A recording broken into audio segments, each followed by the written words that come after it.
안녕하세요. 일본의 소식을 쉽고 빠르게 간추려서 전해드리는 오늘의 일본입니다. 10월 12일 월요일 오전 뉴스 보내드리겠습니다. NHK 보도에 따르면 11일 도쿄에서 146명, 카나가와에서 37명, 사이타마 31명, 치바 43명, 오사카 45명, 홋카이도 31명, 오키나와 11명의 감염이 확인되는 등 총 437명이 확진 판정을 받은 것으로 파악되었습니다. 일본 내 감염이 확인된 사람은 89,491명이며 요코하마 크루즈선을 포함하면 총 9203명이 감염된 것으로 파악되었습니다. 한편 치바와 아이치에서 각각 1명, 총 2명의 사망이 발생하였으며 누적 사망자는 일본 내 감염이 1630명, 요코하마 크루즈선 승선자를 포함하면 전체 1643명이 되었습니다.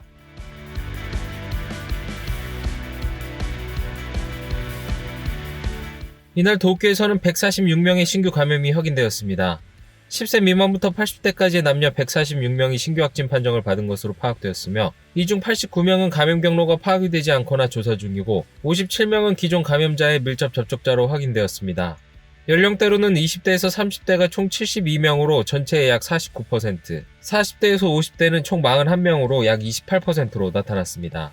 감염 경로로는 146명 중 가정 내 감염이 22명으로 가장 많았으며 직장 내 감염이 8명, 회식에서의 감염이 6명, 유흥과 관련 감염이 5명, 시설 내 감염이 4명 등으로 확인되었습니다. 한편 이날 도내 사망자는 없었으며 현재 중증 환자는 24명, 입원 환자는 77명 증가한 1085명으로 파악되었습니다. 이로써 도쿄의 누적 확진자 수는 27,715명, 누적 사망자 수는 421명이 되었습니다. 한편 사이타마 시내에 있는 극단 연습장에서 발생한 코로나19 집단 감염은 11일 2명의 추가 감염 사실이 확인되어 64명이 되었습니다. 이 두 사람은 사이타마현 거주자는 아닌 것으로 확인되었으며 아직 검사 결과가 나오지 않은 관계자도 있어 추가 감염자가 발생할 가능성도 있습니다. 이날 사이타마 신규 감염자는 31명입니다. 다음 소식입니다. 코로나19 바이러스 대책에 대해 외무성은 올해 초 영국 선적의 크루즈선에서의 집단 감염에서 관련국들의 책임 소재가 모호한 채로 대응하였다는 이유로 새로운 국제룰의 책정을 위해 내년도부터 조사 연구를 시작한다고 밝혔습니다. 올해 2월 요코하마항에 입항한 크루즈선 다이아몬드 프린세스호에서 집단 감염이 확인되었을 때 일본 정부는 외국인을 포함한 승객 대부분의 바이러스 검사나 환자 치료 등의 대응에 쫓겼습니다.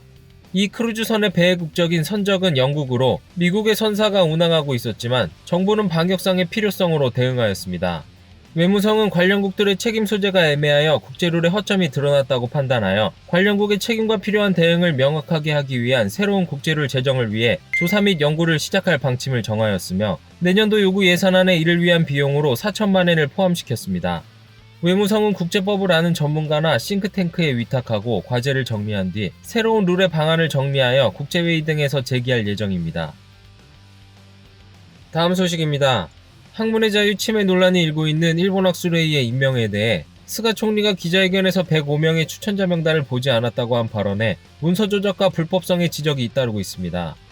総理がご覧になった段階ではもう99人だったという。そういうことです。 스가 총리는 9일 회견에서 일본 학술회의의 추천자 명단에 대해 임명되지 못한 6명을 포함한 105명의 명단은 보지 않았다. 지난달 28일 본 시점에 99명으로 되어 있었다라고 설명하였습니다. 이에 대해 11일 학술회의 전 회장인 도쿄대학의 오오니시 타카시 명예교수는 학술회의는 총리에게 105명을 추천하였다. 총리에게 전달 전 다른 사람이 명단에서 6명을 삭제하였다면 문서의 조작이 되는 큰 문제이다라고 말하였습니다. 또한 법률에는 학술회의의 추천에 근거해서 총리가 임명한다라고 규정하고 있지만 스가 총리가 105명의 명단을 보지 않았다면 학술회의의 추천에 근거하지 않고 임명한 것으로 법률 규정에 어긋난다라고 지적하였습니다. 이번 학술회의 학자 임명에 대해 위법성 논란이 커지고 있는 가운데 만약 스가 총리의 말이 사실이라면 누가 어떤 시점에 6명을 후보자 명단에서 삭제하였는지가 초점이 될 것으로 보입니다. 다음 소식입니다. 코노타로 규제개혁 담당상은 도쿄 도내의 강연에서 세금이나 범칙금 등 국가나 지자체에 대한 납부금의 편리성을 높이기 위해 전부 온라인화 시키겠다고 밝혔습니다. You have to pay tax, you have to pay health insurance premium, you have to sometimes have to pay traffic fine if you get caught in speeding. You have to go to the bank and pay it. 코노 담당상은 세금, 범칙금 등의 납부에 대해 이렇게 지적하며 편리성을 높이기 위해서는 행정에 대한 지불을 모두 온라인화하겠다고 밝혔습니다. 또한 종업원 1000명 이상 사업장에 의무화된 산업의사 상주에 대해 코로나19 바이러스의 영향으로 재택근무가 주류가 되어도 산업의사가 직장에 가서 온라인 상담을 받는 경우가 있다. 인력은 효율적으로 활용할 필요가 있다라며 재검토할 뜻을 밝혔습니다.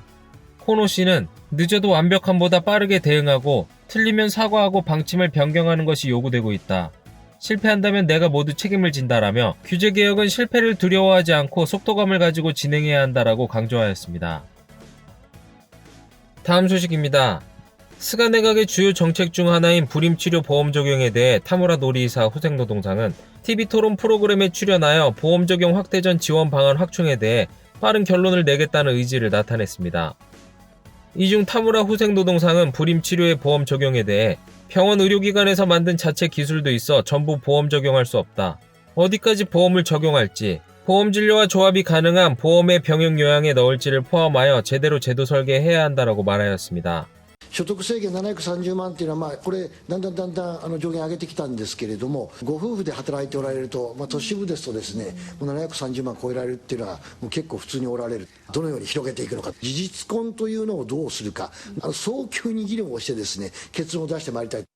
타무라 씨는 보험 적용 확대 전까지 지원 방안의 확충에 대해 소득 제한 완화 등을 포함하여 빨리 결론을 내겠다는 의지를 나타냈습니다.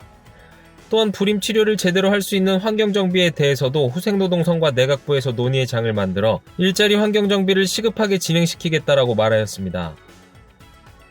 다음 소식입니다. 코로나19 바이러스로 타격을 받은 음식점을 지원하는 고투익 캠페인이 시작되면서 예약 사이트를 통한 예약이 6배 늘어난 것으로 확인되었습니다. 음식점 예약관리 시스템을 운영하는 에비솔의 약 4,000점포를 대상으로 한 데이터 분석에 따르면 고투익 캠페인 시행 전날인 지난달 30일과 이달 7일의 예약을 비교했을 때 인터넷 사이트를 통한 예약이 최대 5.9배로 증가한 것이 밝혀졌습니다. 이는 사이트를 통한 예약을 통해 포인트가 적립되기 때문에 인터넷을 경유하여 방문하는 고객이 증가한 것으로 보여집니다. 한편 조사에 따르면 음식점의 약 90%는 막년의 시즌은 작년과 같은 인원이 기대되지 않는다라고 답하며 완전한 손님의 회복의 기대는 아직 멀다고 생각하는 것으로 나타났습니다. 다음 소식입니다. 현재 행정구역인 오사카시를 폐지하고 4개의 특별구로 재편하는 이른바 오사카 도구상에 대한 찬반 주민투표가 12일 고시됩니다. 오사카도 구상은 5년 후인 2025년 1월 1일부로 정령시인 오사카시를 폐지하고 도쿄 23구와 마찬가지인 요도카와구, 히타구, 추오구, 텐노지구 이렇게 4개의 구로 재편됩니다. 이에 대한 찬반 주민투표가 오사카시 220만여 명을 대상으로 12일 고시되며 투표는 다음 달 1일 실시됩니다. 투표 결과 투표율에 관계없이 찬성이 다수일 경우 오사카시 폐지 및 특구 설치가 결정되며 반대가 찬성과 동수나 다수가 되면 부결되어 지금의 행정구역인 오사카시가 존속하게 됩니다. 오사카 도 구상에 대해서는 5년 전 2015년 5월 5개의 특별구로 개편하려 하였으나 주민투표에서 반대 다수로 무산 및 당시 하시모토 오사카 시장이 정계 은퇴 의사를 표명하였습니다.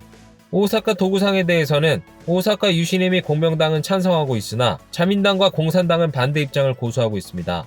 고시일인 12일부터 오사카 도를 향한 찬성파와 반대파의 움직임도 본격화할 것으로 예상됩니다.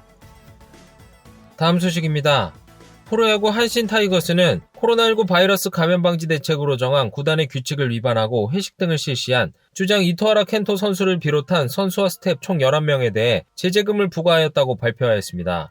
한신에서는 지난달 나고야에서 8명과 4명이 모인 두 그룹의 회식이 있었으며 그 뒤 회식에 참석했던 주장 이토하라 켄토 선수와 이와사다 유타 투수 등 선수와 스텝 총 7명의 감염이 확인되었습니다. 구단은 회식은 4명 이내로 정한 규정을 위반한 그룹에 대해서는 독자적으로 밀접 접촉자로 판단한 후쿠도메 코스케 선수를 포함한 회식 참석자에게 면담 후 7명에게 제재금을 부과하였다고 발표하였습니다. 나머지 한 선수에 대해서도 향후 같은 과징금을 부과할 방침입니다.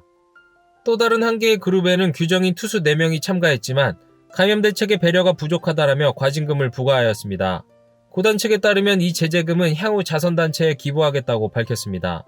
한신은 올해 3월 이후 코로나19 바이러스 감염자가 팀 내 12명이 발생하는 등 관리체제에 느슨함이 있었음을 인정하고 아게시오 켄지 구단 사장이 이번 시즌 후 사퇴하겠다고 밝힌 바 있습니다. 다음 소식입니다.